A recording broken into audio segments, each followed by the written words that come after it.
and welcome inside this special edition of Sports Update, where we are covering the big news coming out of Toronto today. My name is MUSTAFA Bendago alongside Jackson Jacobs. And Jackson, when we woke up this morning, I don't think anybody was expecting the news that we heard. No, I think you hit the nail right on the head there, Moose. Nobody saw this. Deshaun Jackson clearly copied and pasted that tweet, and it shows his laziness, lack of effort. He's a lackadaisical player in the first place. We've seen the guy drop footballs in college. We've seen the guy drop footballs in the NFL. What are you doing, Deshaun? But yeah, man, he needs to figure it out. Hashtag FIO. Figure it out, Deshaun. Speaking of hash, so far it's been all Carlton Ravens in this matchup, but the Rams are looking to have a big comeback here in the second half. We've seen them do it before. They had a large lead that they lost in that Ottawa game last night, but came back with that overtime victory. We're going to need a little bit more magic from Manny Teresa and the rest of the Rams going into the second half. Mitch and Jordan will be on the other side, and we'll be back in the post-game panel. Don't go away.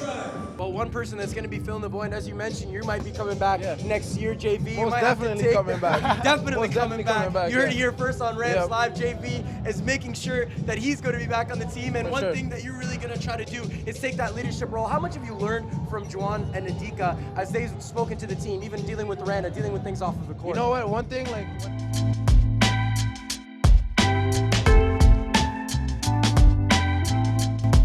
Take you to Paris. Raonic has won 7 of 8 meetings between him and Sock. Here's Raonic now. Takes the first set. Raonic with the return. Sock stretches out to make the play, and Milos Raonic can't get it back over, and no, Milos, don't destroy the racket. Let's pick things up in the first quarter here, where things get aggressive. Timofey Mozgov in the post looking for position on Bismack Biyombo, and Gerald Henderson giving Mozgov the bear claw, cutting him open. Mozgov fuming at the referee, doesn't like the play that happened, but it's okay.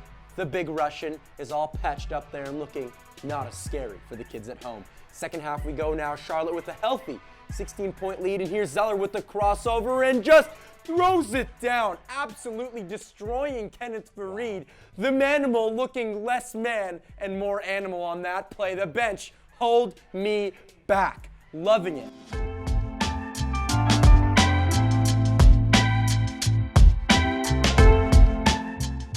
Joined now by head coach Lisa Haley. Now, Lisa, it's a game of inches, and you guys won by an inch. The resilience of this team to come back in the third period. How proud are you of the effort that they put in the third period after allowing that 4-goal deficit? Right. I mean, yeah, I'm definitely proud of the third period and the resilience that we showed. And thanks, guys. I'm here with the Toronto Leaside Wildcats, and I'm joined by Vivi and Chloe. Now, Vivi, I want to ask you about how much fun that you're having right now with the Ryerson Rams women's hockey team and what they've helped you with your hockey career. So they're really fun. We get to play games. Last question. You've got some family here. Your brother is visiting from Vancouver. How nice is it to score a goal in front of some family for them coming all the way here to Toronto to see you? It's amazing. Obviously, I didn't even know he was coming, and so I saw him on the bench, and my first reaction is to always cry. And I always say, "Why are you here? What are you doing here?" But now, before we head out, guys, I've got one more thing the Toronto EastEnders got to say to everybody back home. Come join me, guys. Ready? Thank you so much, and back to you. Go Rams!